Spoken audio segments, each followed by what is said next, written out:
Good morning. I'm Don Dilley. I'm a friend of Lamar, and like most of you, I've had the enjoyment of hearing many of his stories, which will happen automatically if you were around Lamar for any period of time. A little bit about what I'm hoping we're going to do today. I want us to look back at the life of Lamar as Lamar, like all of us, struggled with the infinite. Whatever you call that infinite or don't call that infinite, we all know it exists. And we know it exists especially when we get gray hair. Because there's a hint that what is now is not always going to be. And that there was this vastness of what was before us, and there was this vastness of what's going to come after. And how do we deal with standing next to the infinite? And today, I want to give honor for the courage that Lamar did in his life, standing next to the infinite. So, I want to say a little bit about the first song that we'll be hearing. I'm a man of constant sorrow. Now, all three songs were part of a collection of songs that were chosen by the family, and then the funeral director here looked and said, okay, what sounds do I have? And they gave me these three songs, and I arranged them in this order. I started with this because I think Lamar would say that he is a man of constant sorrow. There was something about Lamar that you knew that he had gone through difficulties and struggles in his life, and he'd been up and he'd been down, and it was one of the more exciting things that I really loved and cared about Lamar, in that Lamar had a true sense of being a humble man. And he was who he was in a very straightforward, very real, warm manner. So let us listen to a man of constant sorrow and think about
And the one thing that I can say, that even though it's a sorrowful day, I have so many beautiful memories of all these people that I loved. Lamar wore very many hats, and that's the way my mother and father taught us to be who we were, be authentic to that. And so I just want us to rejoice, because I think that's what he would want. I seen him last fall, or last spring. He came to dinner because he was not feeling well at my cousin's house. I come down to visit because it was getting hard for him to travel. So, you know, we all are getting a lot older and things like that. But I know in our children and grandchildren's lives, he's left some very special memories that I wasn't even aware of. You know, Lamar loved the arts. He loved to draw. He loved music. And like I say, the one thing that our family is very, very compassionate. We both live all over the country, and so it's really hard to do the day-to-day. That's one thing I miss the most for my children. So if I could ask you to do one thing today, is to go home and hug the children and the loved ones that you do have that's near, because it won't always be there. Thank you, and thanks for coming today.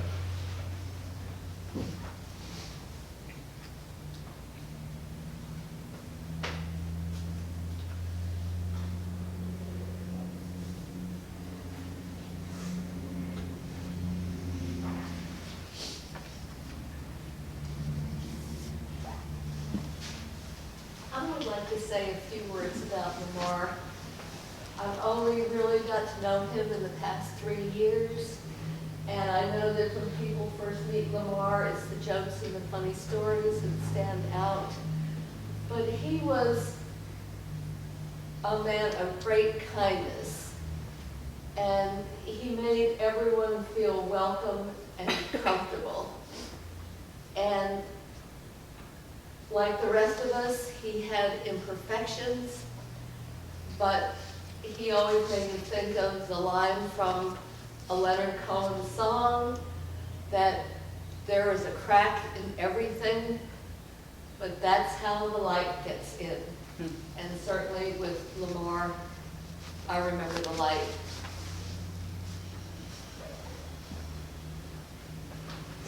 I just want to add to what's been said. Lamar Deal came into my life when we both ended up working at the Journal Herald together, and he wrote a humor column, funny as all get out. Every week he'd write one, he'd let me read it first, and I would just about fall on the floor. A man that, as Pastor said, a lot of comedians, they see both sides of life, and then they try to find the joy in those parts of life that maybe aren't as joyous, and they show us a different way to look at things and find laughter or happiness in times of trouble. So I worked with Lamar, and as we talked, it became evident that we had spent a lot of time in the same places when we both lived in Atlanta back in the 80s. I don't remember crossing paths with him, but as we talked, it became obvious that we had similar interests, and I love the man. Afterwards, of course, the daily paper's no more, and the Jester had to retire from his newspaper column, which I thought that was a wonderful name for him, the Jester. Because he always had a jest. But we loved Lamar at the city library, at the Waycross County Library. He always had a quip, and he always had a smile, and lately we could tell that he wasn't feeling all that good. But Lamar is, and will always be a man of conviction. He believed in what he believed, and he believed it deeply. But he was always willing to discuss with reprobates like me the state of affairs in the world today. I just want to say that my life has been enriched tremendously by knowing Lamar Deal. It would not have been nearly as full had I not met him. And I will carry his memory the rest of my life. And we send love and sympathy to Barbara and his family. And he'll never be forgotten. Thank you.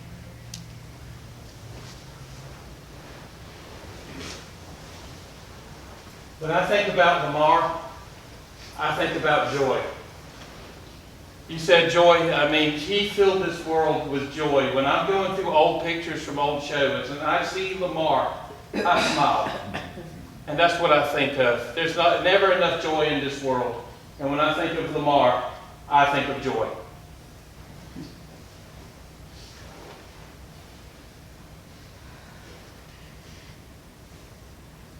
If I could say one more thing, I meant to say this originally.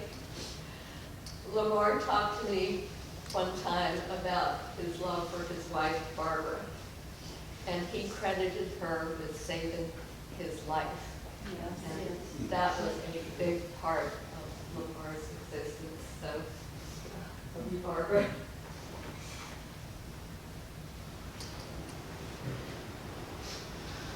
I'm Ivy, I'm Lamar's little brother. Years ago, I stood up there and I couldn't get through what I needed to say back then about my mother. I've been here many times to this little chapel here, Sister Hall, over the years. And when we were younger, we would cry till we got out. And Lamar said, no, I want us to laugh till we cry. I want us to hurt. We would hurt.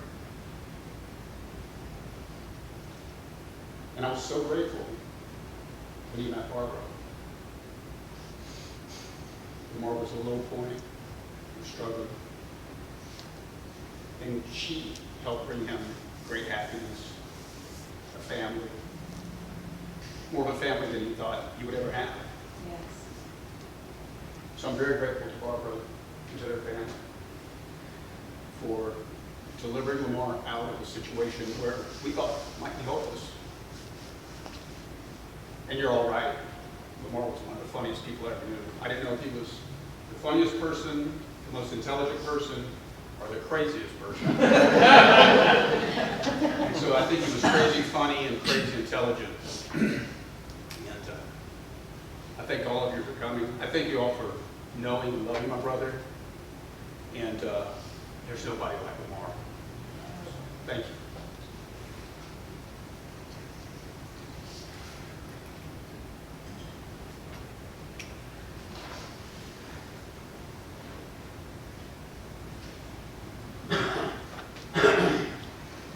Thank you.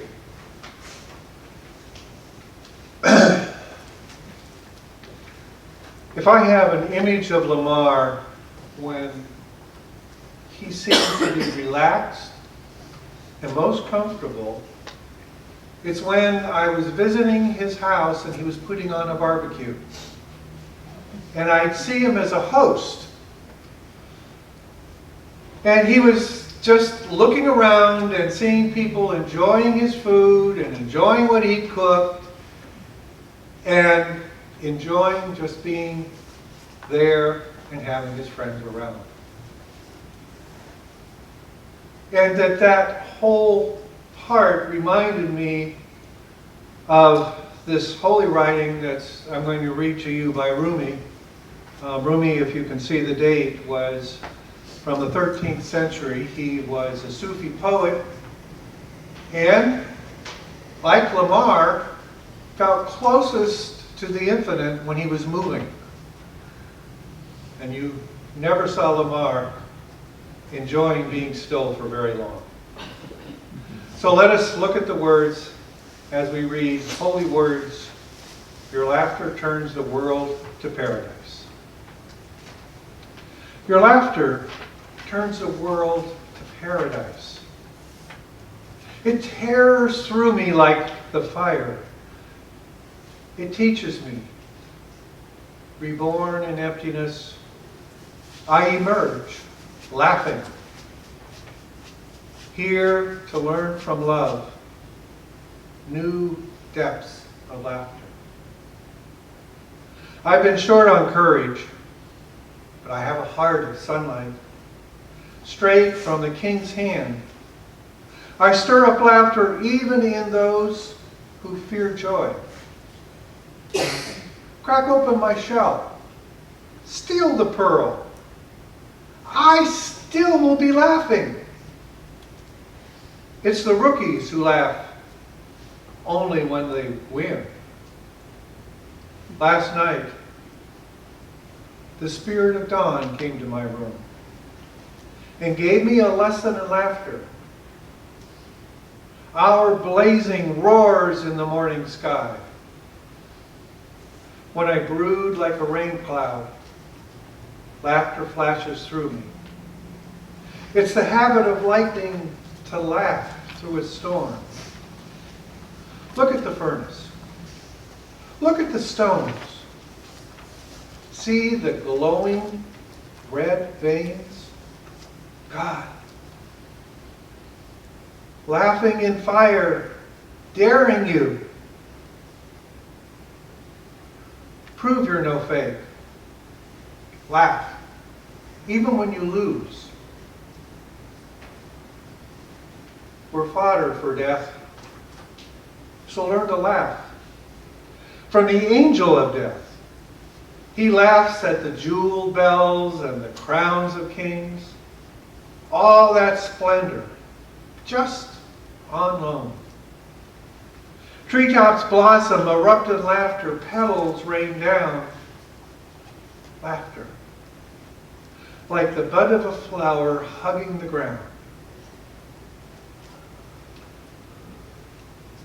You know, that's what Lamar gave. And underneath that open struggle that he had was making sense out of where he came from. And making sense somehow with where he was going. Never quite sure. But like a new child and like a kid in a new candy store, eager to make and to get all the taste that are there. The last music here is the last steam engine. And it picks up and you can sort of hear and image in your mind this steam engine as it goes down the track and it gets further and further and further away. One of the meaningful passages that occurs again and again in the Psalms are these words that I want you to think of as we listen to the last song. It's the tears in the evening that plants the seed for the joy in the morning. So it's important for us to grieve. It's important for us to stand and watch that train go away in the distance and say goodbye. It won't be done today, but it can be the start. Let us listen to the last steam engine.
You know what important implicit message?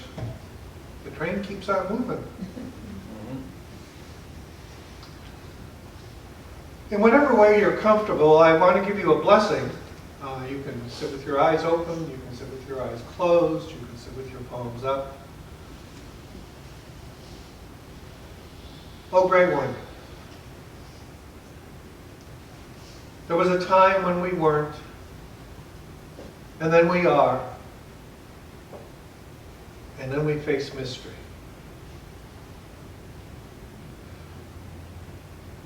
Oh, great one, help us to walk the path here. Help us to be inspired by the witness that Lamar has given us of bringing joy, of being a great host, of being a loving person, a husband, a father, a grandfather, a friend. May we carry those models with us. Touch us, we ask. Amen. Thank you for being here.